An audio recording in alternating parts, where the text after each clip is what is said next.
being here. Jared Maples, the Director of the Office of Homeland Security and Preparedness, Chief Counsel Parimal Garg, cast of thousands.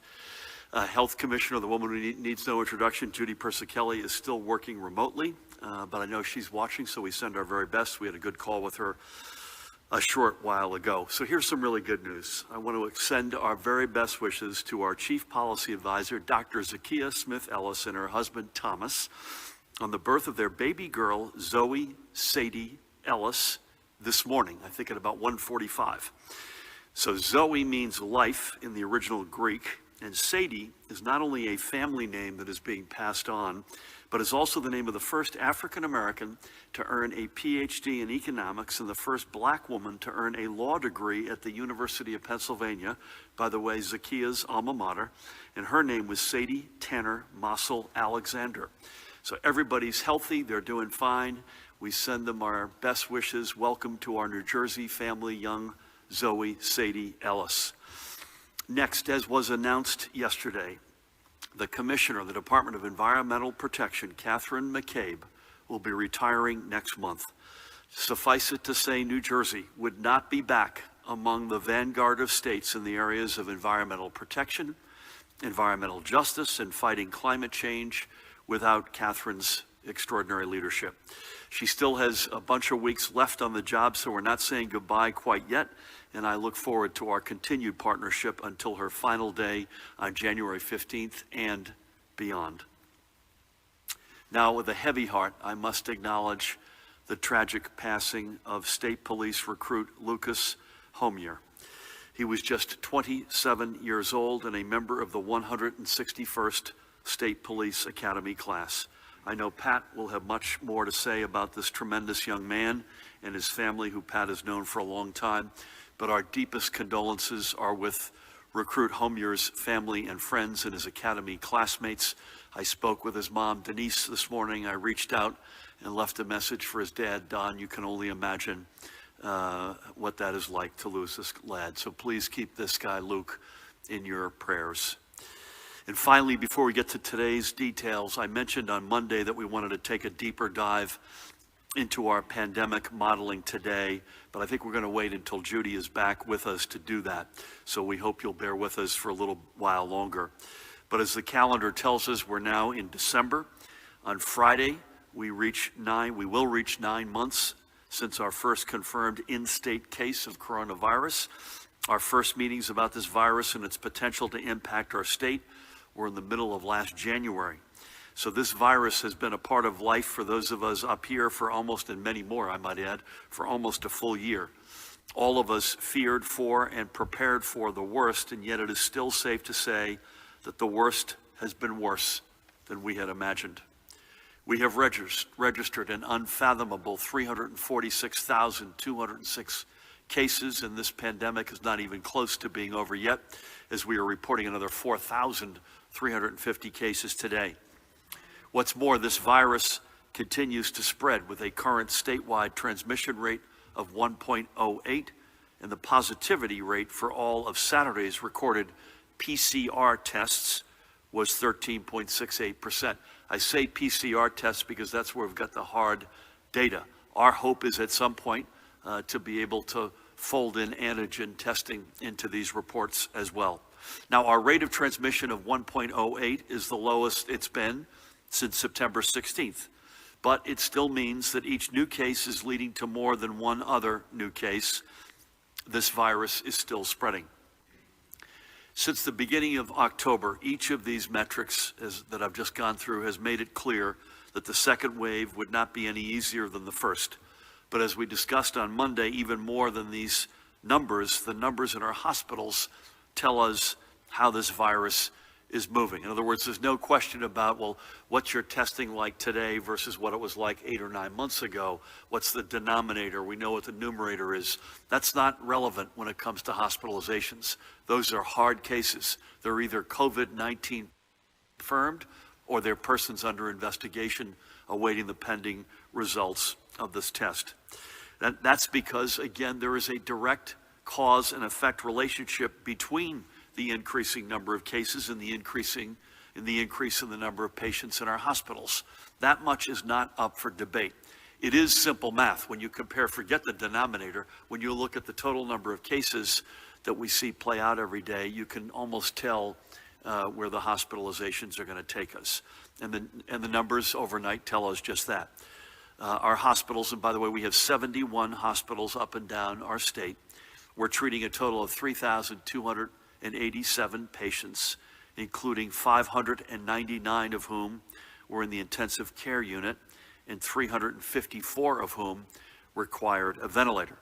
Now, the good news, 367 persons were discharged yesterday, but another 507 COVID-positive residents were right there to fill those beds and were admitted.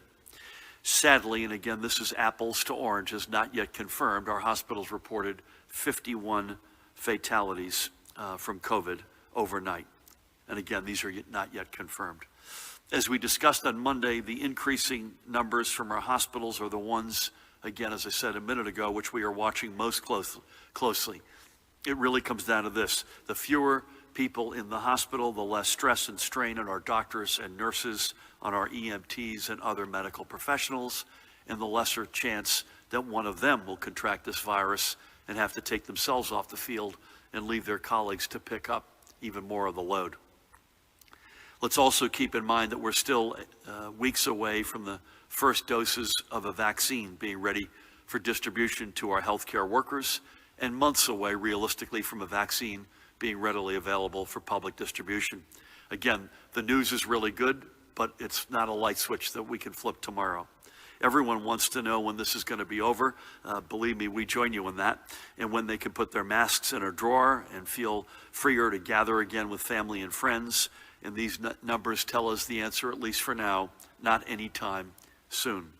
All we have for now are the tools that allowed us to crush the curve in the spring: social distancing, face masks, good hand hygiene, and basic common sense and personal responsibility. If you don't feel well, take yourself off the field. If you know you've been exposed, off the field.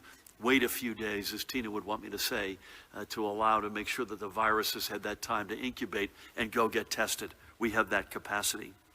So when I say all that, do the right thing, do the smart thing, common sense, personal responsibility, take a look at this. There we go. Are you kidding me? This is the outdoor bar at Portobello in the Bergen County borough of Oakland last Wednesday evening. Now, I'm trying hard, Pat, can you help me out here? I'm trying hard to find a mask anywhere in that crowd, and there certainly isn't any effort to socially distance. And the entire concept of personal responsibility is completely absent. The police chief, to his credit, also said, Pat, that this happened not just Wednesday, but I believe you're going to verify this in a few minutes. It happened again on Saturday. And they have cited the restaurant's owners for noncompliance, as well as with charges for maintaining a nuisance. Oakland Mayor and friend Linda Schwager and the members of the Borough Council and other municipal officials worked quickly to send a message by revoking Portobello's outdoor dining permits after 4 p.m. for the next 30 days. So a scene like this won't be easily repeated. This comes at great pain to Dan Bryan, who had his junior prom there many years ago. Good work by all. I reached out to Linda this morning to thank her for that swift action.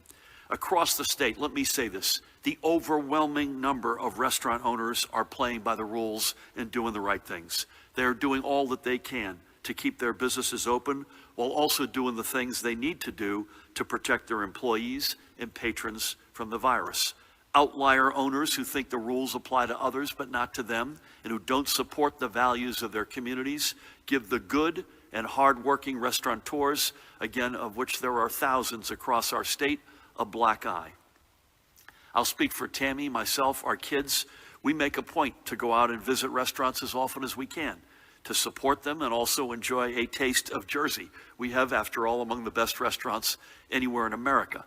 These neighborhood restaurants, in fact, are the backbones of their local economies, and we will continue to support them in any way we can, individually, but also as a state.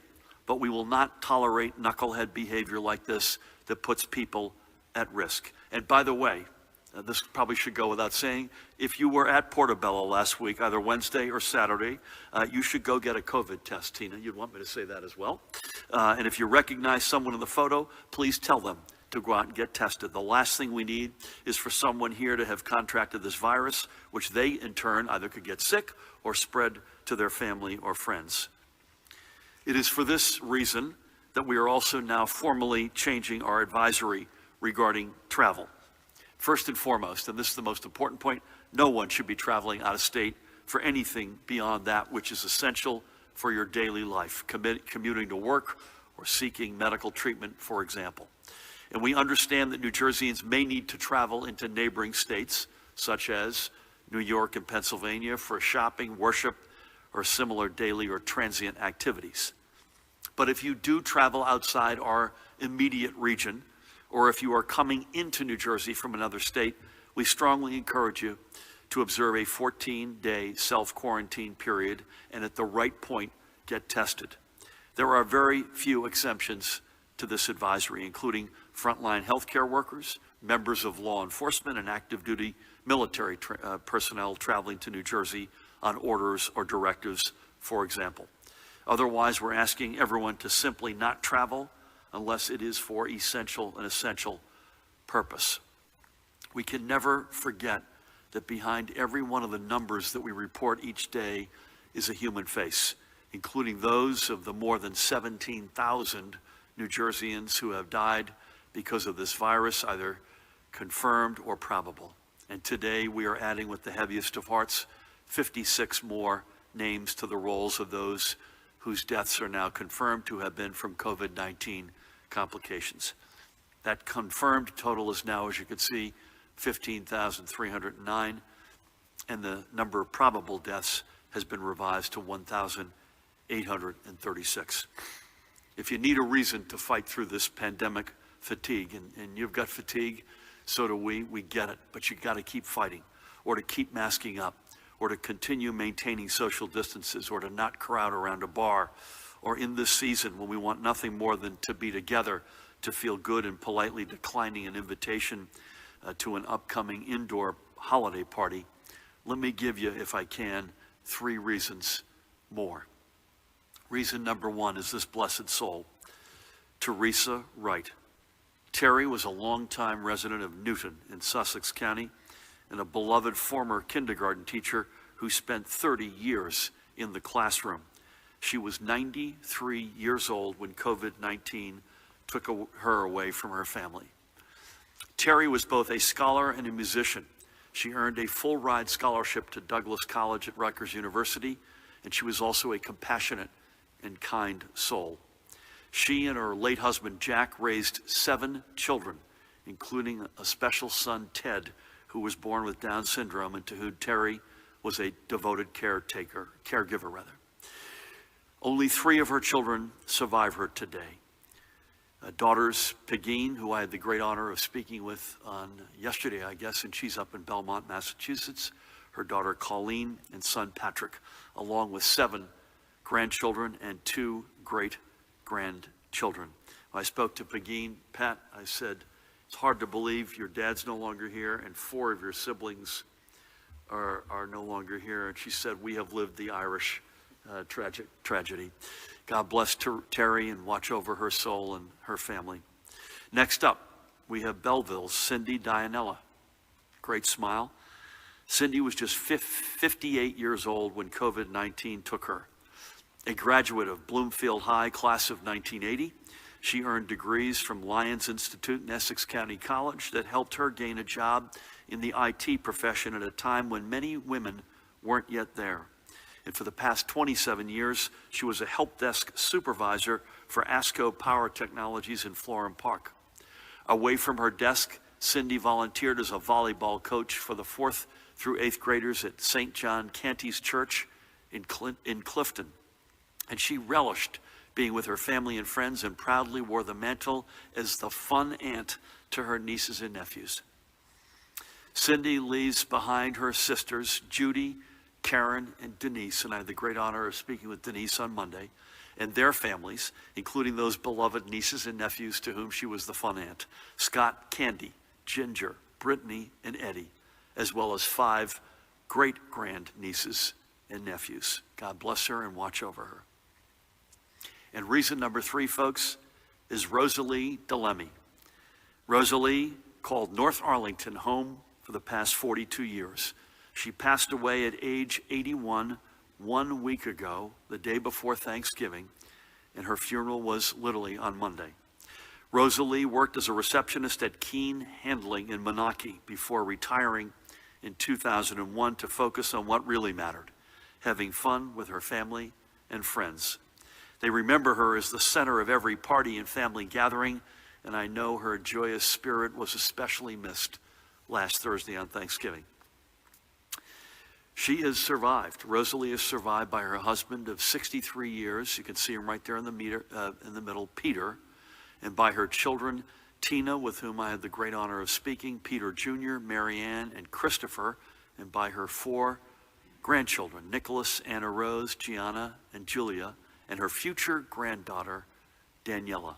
She also leaves behind her 4 siblings. And by the way, her kids are a little bit, are mostly still in Jersey and North Arlington and Kearney and Carlstadt, but she's got a child also out in Palm Springs, California. May God bless each of these 3 tremendous women and their memories, and may he bless those they left behind, Rosalie, and God bless you and watch over you. So those are 3 of the more than 17,000 reasons to wear a mask, social distance, wash your hands with soap and water, use common sense. We don't need to keep adding more reasons. When you let your guard down, you invite this virus in. But if we all do our part, we can slow the spread of this virus to keep it out of more homes and save an untold number of lives. Switching gears, if I may, one of the greatest challenges of the past 10 months has been ensuring that our kids' educations will be able to safely and responsibly continue. And we've gone at this issue on several fronts. The Department of Education, in partnership with county and local school officials, has worked hard to ensure that protocols are in place to protect the health and safety of our students, faculty, and staff, as well as that of our larger educational communities. And as I've said many times before, number 1, this is not a normal school year. Number 2, the big principles are safety, high-quality education, and equity. And thirdly, the stress is high, and we get it, and we have to do nothing but respect it and have sympathy for it with our educators, with our parents, with our students, with our administrators and teams. The fact that there are positive cases impacting our school communities is not news. We knew as we entered the school year that students, faculty, or staff would contract coronavirus. We're not happy about it. We take every case deadly seriously, but we knew as we predicted that that would happen. And that has happened, but mostly through out-of-school activities. In other words, something happened outside that brought the case inside. And we know that because we've got now many examples of districts that went on remote because of in-school transmission.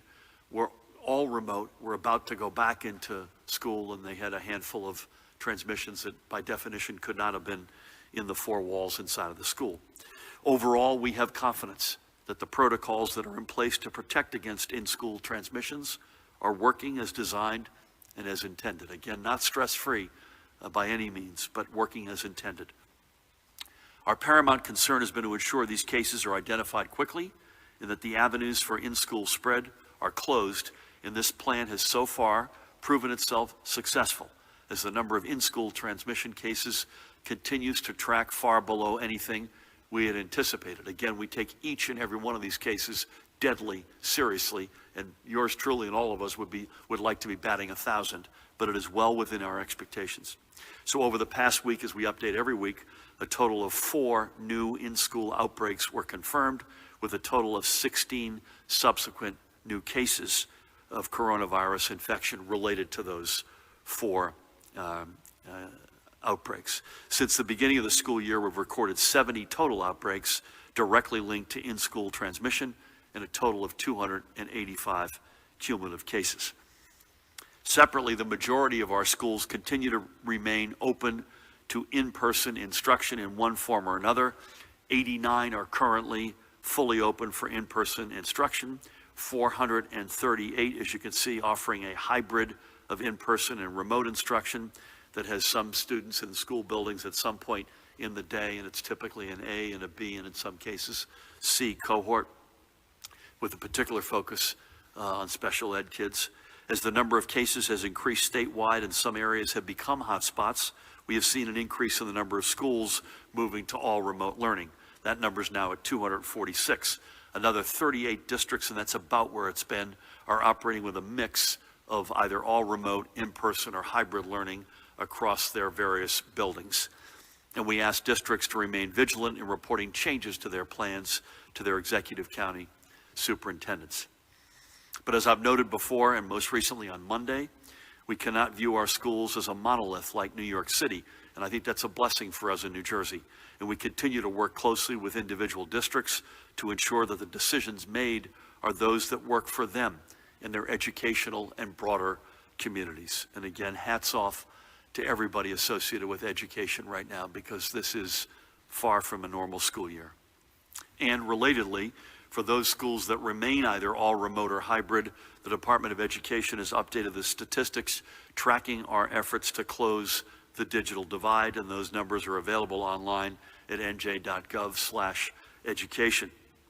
The total number of students who currently lack either the proper device or connectivity for remote learning is now at 33,851. That's down from an estimated 231,000 over the summer and down 2% from last week. This has been real progress, but as I've said, 330,851 is 330,851 too many. And I think the numbers may have been somewhat distorted from last week because it was a 3-day week. I hope we'll see better progress next week. And those districts that still have unfulfilled needs cite mostly supply chain or delivery delays as the reasons for their students not having everything that they need. The department continues its work directly with districts to ensure the best use of resources, the accurate reporting of data, and effective communication between and among districts and students and families at the local level. We continue to work diligently to close the remaining gap. We also continue to work diligently through our friends at the New Jersey Economic Development Authority to close the gap in support that our small businesses need. As we had noted before, the EDA has now assisted more than 30,000 businesses and organizations through its suite of assistance programs, and each and every one is a vital part of our economy. Let me talk about one of them. Let's see, this is first up, First Tee Jersey Shore, a Point Pleasant-based youth development and golf organization run by the woman on the left there, Tara Kelly. I had the great honor of speaking with Tara on Monday. First Tee uses golf to provide character and values building programs.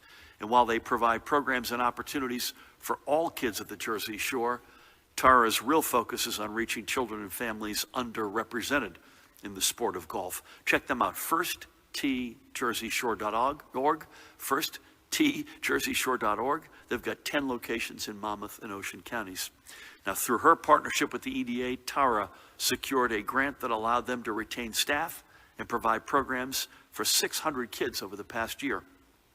So to Tara and the entire First Tee Jersey Shore team, thank you for all that you do to help inspire the next generation, and I hope 2021 is a far better and another successful year. A couple of sad notes before I turn things over to Tina.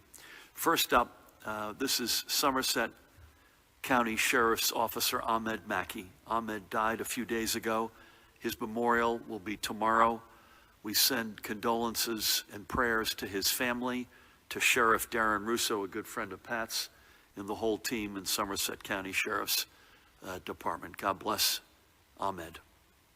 And then finally for today, we've lost another New Jersey hero. This is Dr. Kellyanne Laley, Captain, the United States Air Force. Captain Laley died last Friday following a non-combat related accident while on deployment at Al Dhafra Air Base in the United Arab Emirates.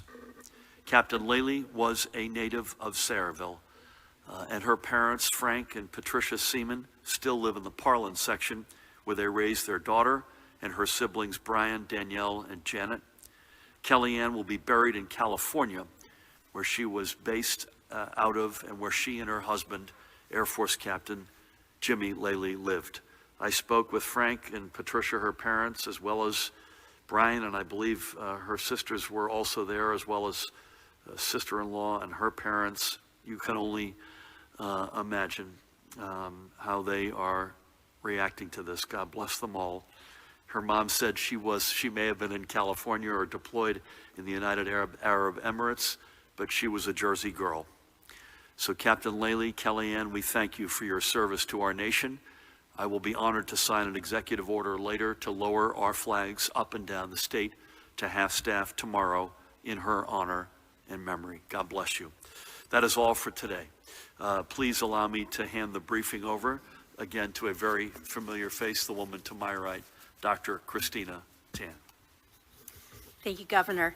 Good afternoon. I will go through the department's daily report. As the governor shared, our hospitals reported 3,287 hospitalizations of COVID-19 positive patients and persons under investigation last evening. There are 599 individuals in critical care. 59% of those critical care patients are on ventilators. Fortunately, there have been no new reports of multisystem inflammatory syndrome in children. There are 62 total cases in the state and no deaths reported at this time. The governor reviewed the new cases and deaths reported. In terms of deaths, the breakdown of deaths by race ethnicity is as follows: white 54.2%, Black 17.9%, Hispanic 20.2%, Asian 5.4%, other 2.2%. At the state veteran homes, the numbers remain the same, a cumulative total of 407 cases among residents across these facilities. At our state psychiatric hospitals, the numbers have also remained the same, 263 cases among residents across the 4 hospitals.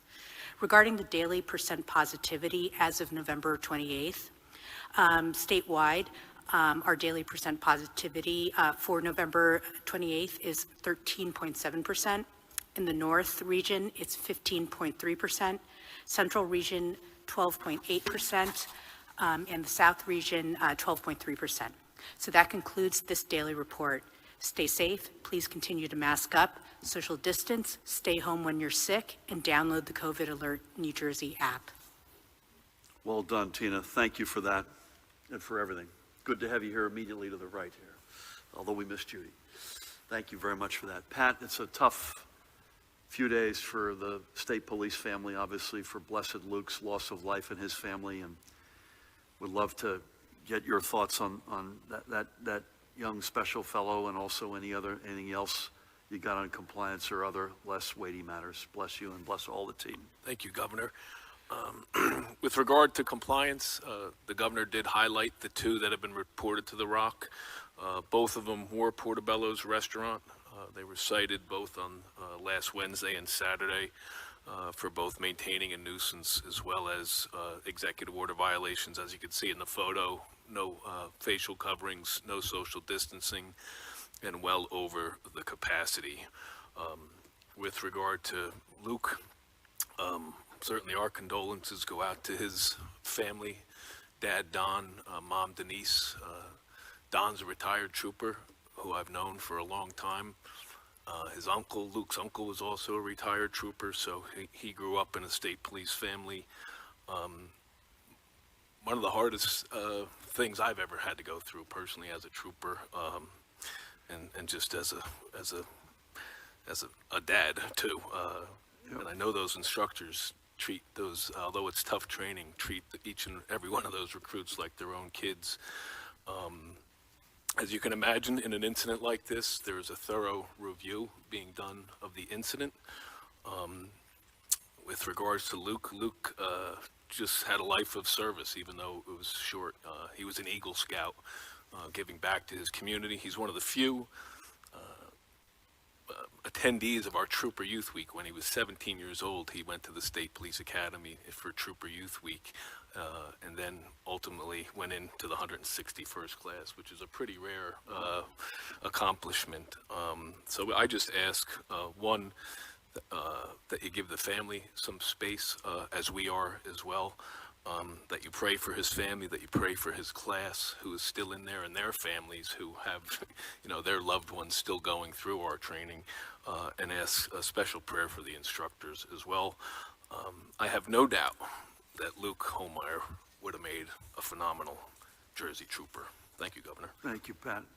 How are his classmates holding up? His classmates, I had the opportunity to speak to them Sunday morning, and they are, since they have not gone home, so they're together every single day of the week since for the last 5 weeks. In that short time, you create a bond in there, and they are certainly devastated, as you could well imagine, but I trust that they will continue through their training with Luke in their hearts and a driving force behind everything that they do. I told them whether it's a push-up, whether it's a jumping jack, whether it's a 1.5-mile run, if they do it with Luke in mind, I have no doubt that in March they will raise their right hand and take the oath to become Jersey Troopers. I look forward to being there with you and with them. I don't want to speak out of school here, but I believe you said to me the other day, I guess it was Monday afternoon, this is not a regular event. Is it fair to say this has never happened? I do not recall it happening, Governor. I don't want to go on the record of saying it never happened, No, but I would say the amount of, you think of the amount of training and bouts that we've had in the past 100 years that, to my knowledge, I've not been a part of it. So an anomaly to say the least, a tragedy for sure, and our prayers out to Luke and his family. To you and everybody in the state police family, especially in that class, especially his family. We are here for you.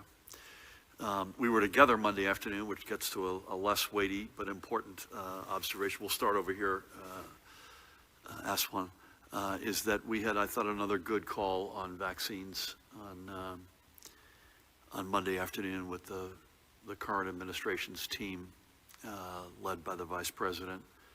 There was an engagement that we had, and I thought it was yet another good data point. We have a long way to go.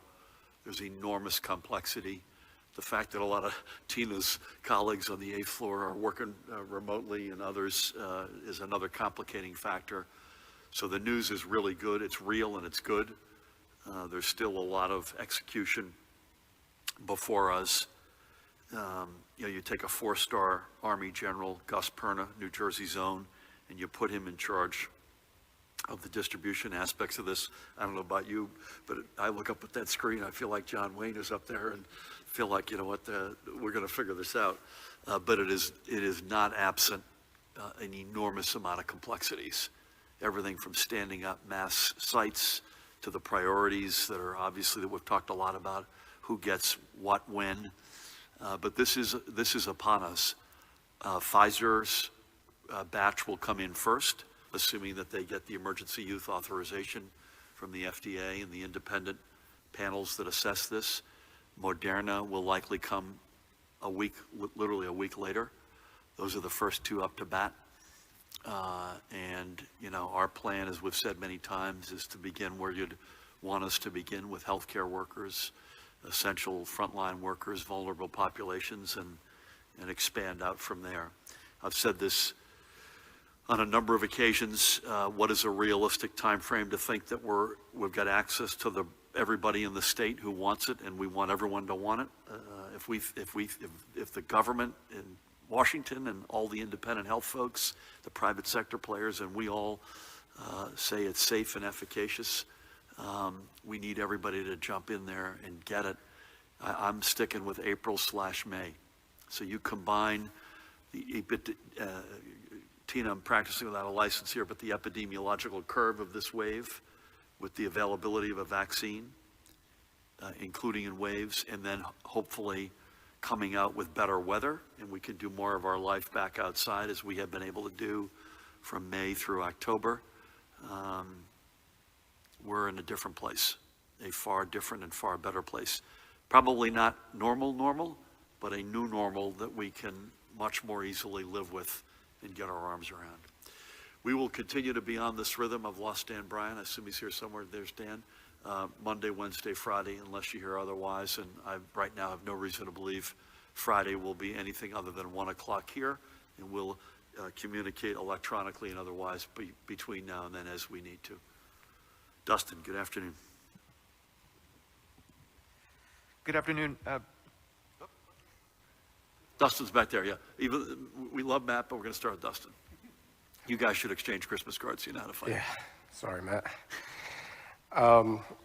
On the vaccines, now that a CDC panel has moved nursing home residents to the top of the vaccine list, will New Jersey do the same, considering half the death toll has come from nursing home residents, or will healthcare workers still be first? Is it true that the public site listing hospital diversions is being shut down? If so, what's the reasoning behind that? Do you have any information on an apparent outbreak among staff at Palisades Hospital, and can you share details? Do you think it's in the public interest to share information on hospital outbreaks, especially among staff? Last, there's apparently some confusion on the new indoor limits when it comes to catering venues. They can have a 25% capacity or up to 150 people if it's a religious activity or a wedding, but ceremonies held separately from weddings have to limit the gatherings to 10. Can you just make sense of this? Because it sounds like you can have a big wedding, but a small reception depending on the venue. Thanks. Thank you. I'm going to ask Paramel to jump in on the last question in a second. Tina, unless you've got any new wrinkle on the priority on the distribution, I think we are where we are. And I think what we're probably going to do, this is a big week for us to really cross a lot of T's and dot a lot of I's on vaccine distribution. So I think I'd like to come back to you, Dustin, when we've got a fuller assessment, and there's a lot going on that front right now.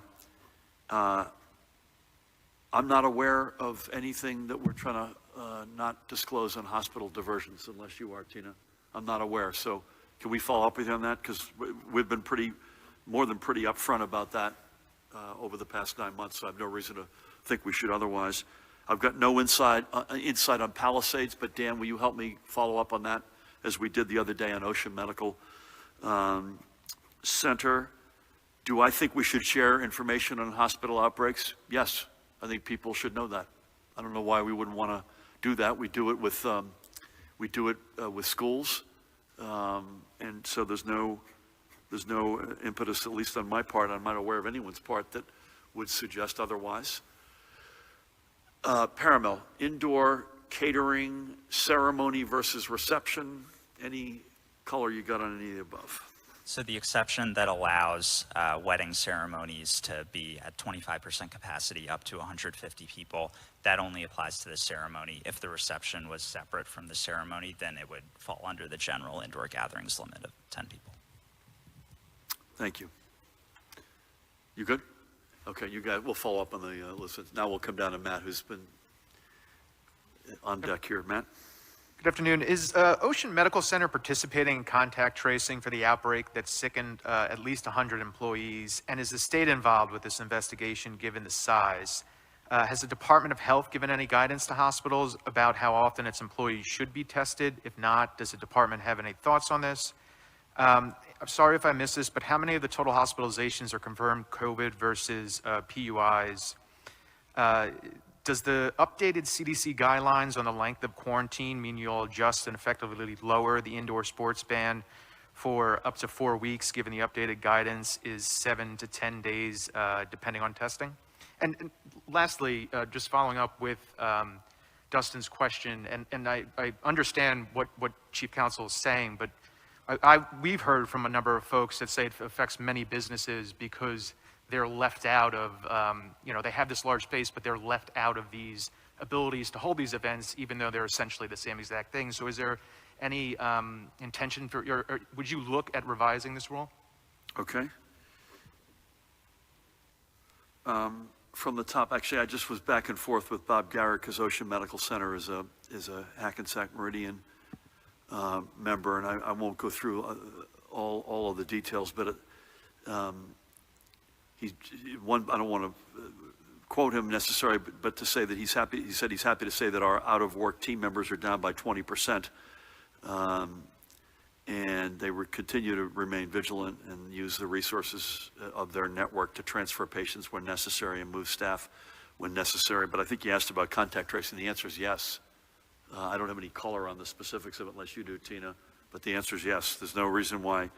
I mean, I said this a couple of times. I've said schools are second only, I think, to hospitals or healthcare settings in terms of our ability to contact trace. We'll come back to you though, Dan. Will you come back with any more color on that? DOH, how often tested for hospitals? I don't have that off the top of my head. Do you, Tina? We'll come back to you on that. COVID versus PUIs. As I said the number today, I realized that today, I'm not sure why only today, we didn't break out the number, but we will come back to you on that. But it has been overwhelmingly. So I'm going to predict, Matt, without knowing the number, we have 3,287 in total in hospitals. I'm going to guess the confirmed are somewhere, because this is what it's been about lately, plus or minus 3,000. But we will come back to you and give you an answer. I don't anticipate changing the indoor sports. I assume you mean the window until January 2nd. I don't anticipate that will change. And I hope if it does, I'm wrong and it gets to a happier place. Parimal, I'm not sure I've got any, I think maybe we should follow up. And if there are, I have not heard this, and folks in that business have not been bashful about coming to me. So, but I'm not, that does not mean that their concerns are not real. So perhaps we could follow up on that. And if there is something that we're missing that, particularly isolates them in a way that we don't intend, we're happy to revisit. But we need to understand a little bit more what that is. So we owe a couple of answers here. Let's go back up to Alex and then down to Nikita, if that's okay. Alex, good afternoon. Good afternoon. Just following up with Dr. Tan on Ocean Medical Center, we've been hearing that the outbreak started outside the hospital and then somehow was brought in. Can you comment on that? How did this outbreak happen? How did 100 folks become infected? I wanted to follow up with the governor on an answer you gave to Dustin talking about who's against sharing this kind of data. Well, there's a bill, A4129, up in the assembly that would require healthcare workers or healthcare facilities to report coronavirus disease data. And the Senate has passed it, the Assembly hasn't acted on it. I wanted to know if you're going to urge Assembly Speaker Coughlin to act on that. For Colonel Callahan, of course, condolences to you and all the state police. I'd like to ask you, is the recruit class continuing or has it been briefly put on hold?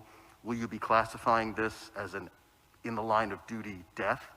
And can you give us a little bit more on what happened? We've been told that it's an active countermeasures boxing drill. Can you just sort of explain it? Is it sparring? Is it in the ring?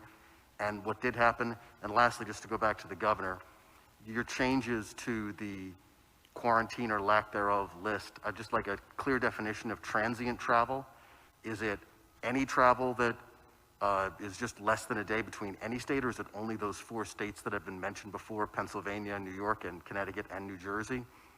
And this advisory has been changed so often. First it was the map that you had sent out every week, then that was thrown away, then it's this. Are you concerned about the confusion that's being caused by constantly changing the metrics by which you expect people coming into the state to quarantine?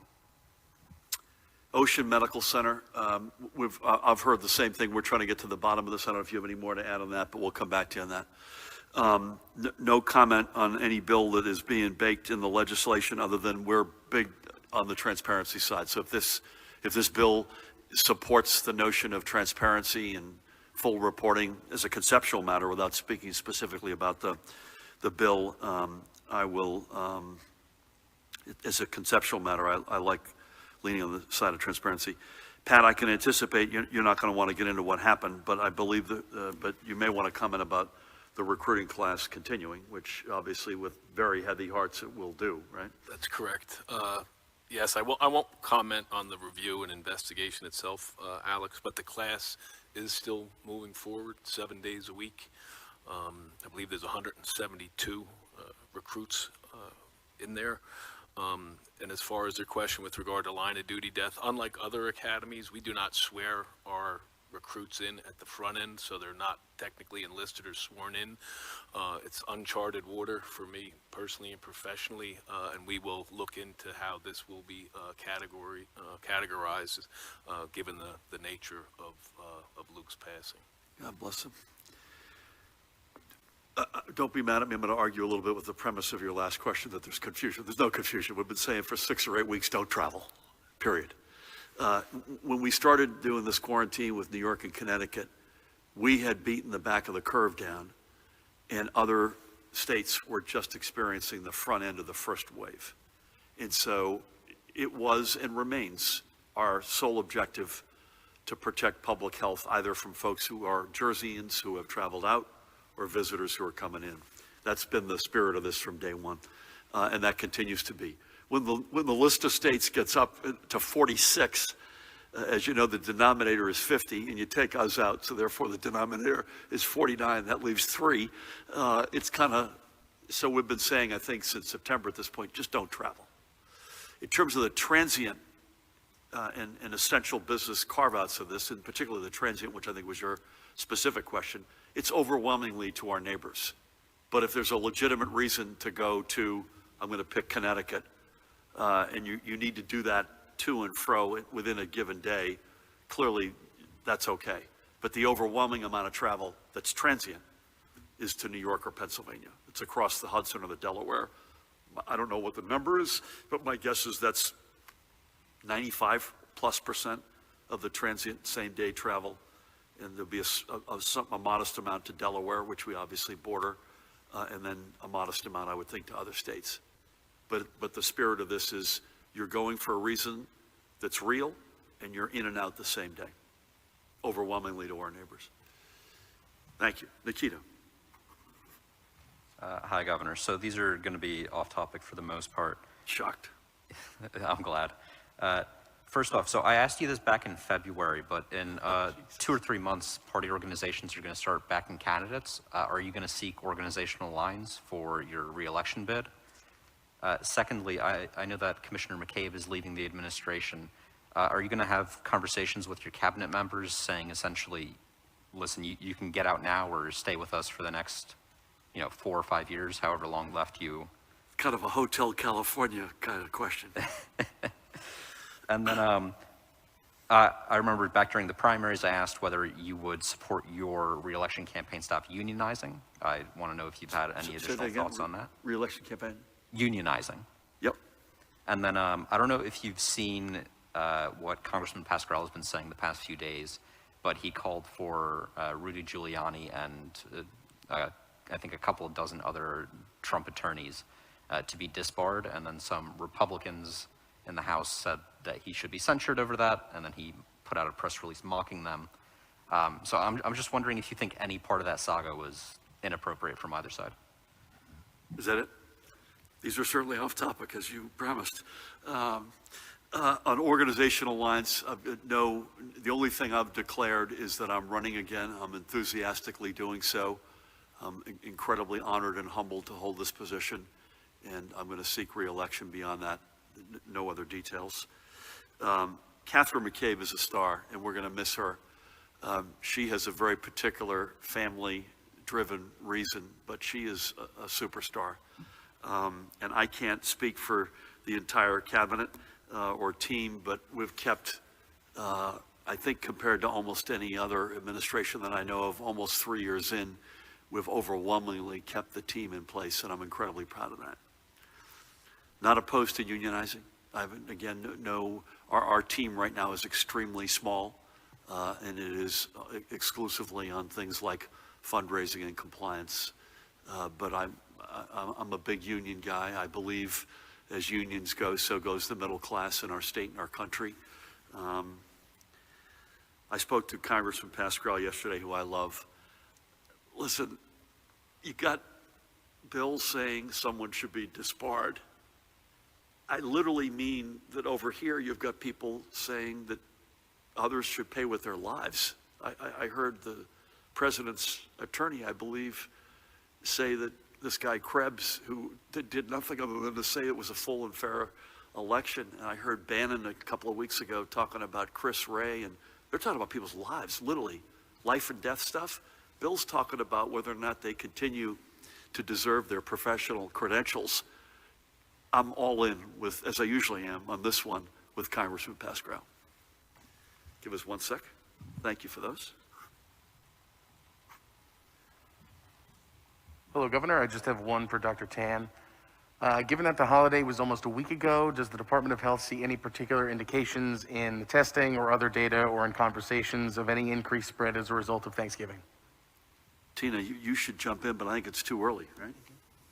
Yeah, usually, we do expect that, given the volume of travel over the holiday weekend, that there might be concern for spikes. But as the governor said, it's too early. The incubation period, remember, is about 14 days. So, we have to wait for a little bit before we start seeing any sort of spikes. Tina, thank you for that. We'll go to Dave, and then Elise will see us out. Dave, good afternoon. Hi, Governor. Just following up on the last question. If we do wind up seeing a big spike in the next week or two, how might this affect the upcoming Christmas, Hanukkah, Kwanzaa, New Year holiday season with gatherings, religious services, celebrations, etc.? Are you concerned about this? What possible options do we have to try and stop another potential big spike? And what about people traveling for Christmas? Why do you think that schools have been so effective in stopping, apparently, the transmission of COVID?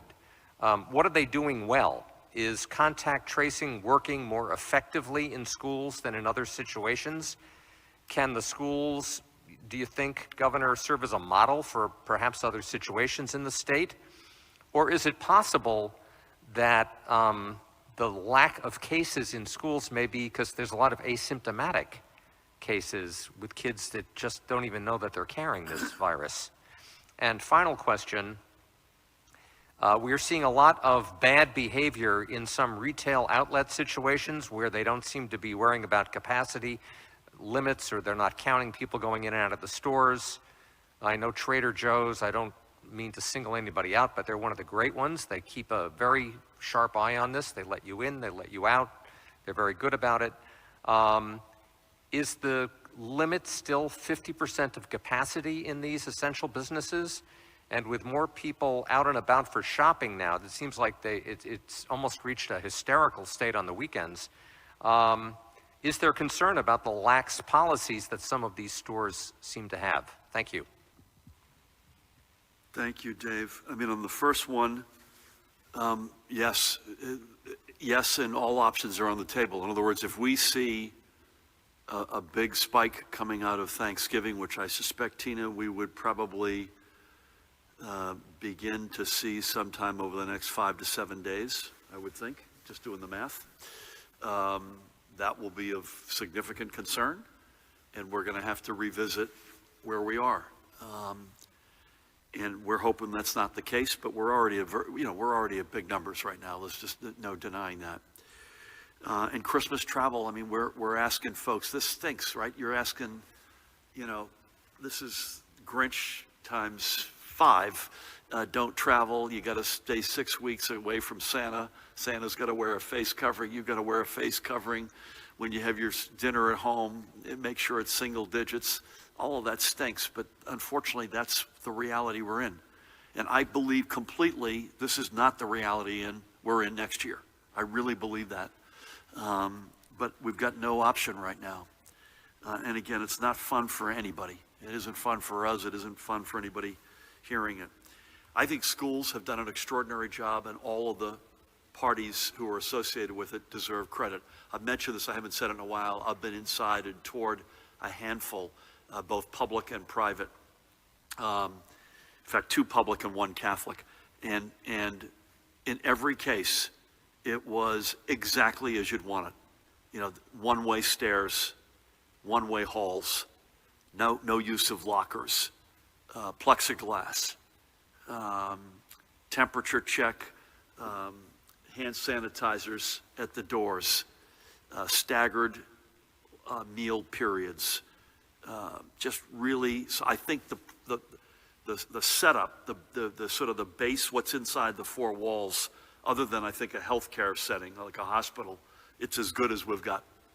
And I think that's a big part of it. And again, huge shout out to educators. This is incredibly stressful, to moms and dads, to administrators, kids, just incredibly impressive. Again, there is My bigger concern is someone does something outside and brings it into the school. And that is a bigger concern, frankly, because you're on your own out there. I'll get to retail in a second. Is it possible you've got asymptomatic kids and they're wearing, by the way, you're wearing face coverings in school buildings, which is another thing, as opposed to a restaurant. And again, hats off to the overwhelming amount of restaurateurs who are doing the right thing. But by definition, you got to take the thing off to eat or drink. You don't have to in a school setting. I think that's been another really big positive. So an asymptomatic kid with a face covering and social distancing is working, you've got a bunch of things working for you in that setting. And again, hats off to everybody. If you know of, by the way, Trader Joe's is a good example you're saying. I want to make sure I say that. So hats off to Trader Joe's for doing the right thing. They deserve a shout out. And if you're aware specifically of some other folks who are not compliant, we'd love to have a private conversation afterward. But folks, yeah, the capacities Paramount have not changed in retail, right? The rules of the road in retail are what they've been, including you got to have a face covering if you're going to the inside. So there's capacity restrictions, face coverings, and again, the overwhelming amount of retailers have done the right thing with one-way aisles, socially distanced spacing of when you're at the cash register, no contact in a lot of cases, plexiglass, all the stuff that you want. But nothing's changed, and you make a fair point, and I'll leave it at this. It is the holiday season. The demand to go into a store is up relative to where it would have been a few months ago. It's pretty clear, and this cuts both ways, a lot of folks are shopping online. If you look at the Black Friday readout, you had an enormous amount of online activity, and retail in-person presence was down significantly. And again, that's another reason I hope we don't see a season like this ever again, because some of those in-person retailers can afford that because they've got their own online activities. A lot of the mom and pop shops do not have that luxury, and for them we have a particular hope that this is as fast as we can behind us. Thank you. Elise, please fire away. Hi, good afternoon. Good afternoon. First couple of questions are from Daniel Munoz from NJ Biz. Lawmakers yesterday said they are opposed to new tax increases for next year's budget. Are you planning to introduce any? Also, do you agree with the CDC's assessment that quarantines should be shortened to 7 to 10 days? Do you plan any policy or messaging changes relative to that? And my question, is there any sign that these small gatherings are abating?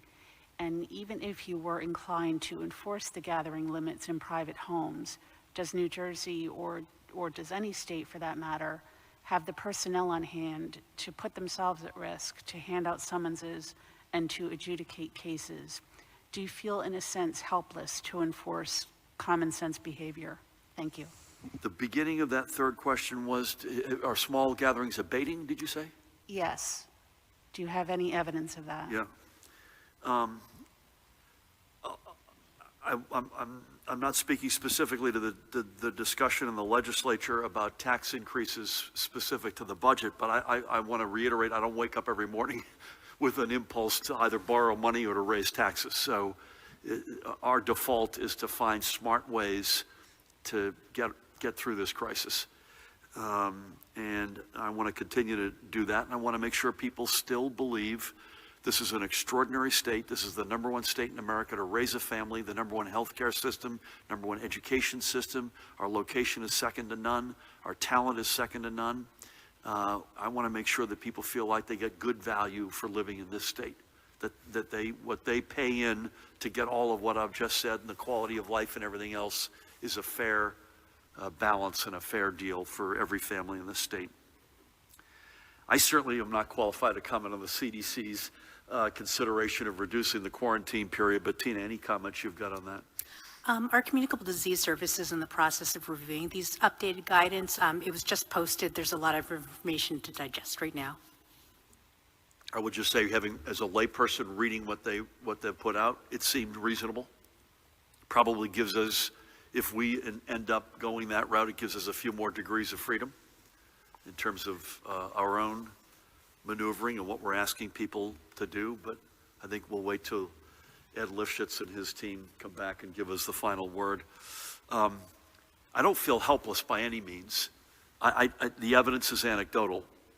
But Pat, you tell me if you disagree with this. There's no amount of law enforcement in New Jersey or in any state in America that can effectively get inside everybody's living room and ensure 100% compliance. There just isn't. So we do our best. The anecdotal evidence on Thanksgiving was good, Elise. I look at that Portobello restaurant and my jaw drops because it's obviously not everybody doing the right thing. We are left with as much enforcement as we can realistically apply. We're left with the bully pulpit. We're left with, the likes of Bruce Springsteen, John Bon Jovi, Jon Stewart, icons reminding folks wear a darn mask. I won't quote their exact campaign, which I think is brilliant, by the way. And I thank the three of them individually and so many others who continue to step up for this state. So I think most people get it. I really do believe that. Unfortunately, not everybody gets it. And there's no amount, Pat, you should weigh in here, there's no amount of law enforcement that can ensure 100% compliance. I don't know if I could add anything. Remind everybody again how many communities where you all have the direct. We have 89 full-service law enforcement of 89 municipalities, and although mostly rural, to your point, Governor, to try and enforce small gatherings in private homes is a tall order. It's hard. I mean, we had a few weeks ago, you and I, where there was a Rutgers football watch party. I believe it was in New Brunswick, and they were making a ton of noise. They attracted just what they probably didn't want, which they attracted law enforcement attention, and the party got broken up. I mean, that sort of stuff. There's an NFL, if anyone wants to know how crazy the world is, there's an NFL game on today, I believe at 3:40, which is, that doesn't happen on Wednesdays. But this is not a normal year, and I'm just begging people as I mask up, hang in there. Just stay with us. Stay in the fight.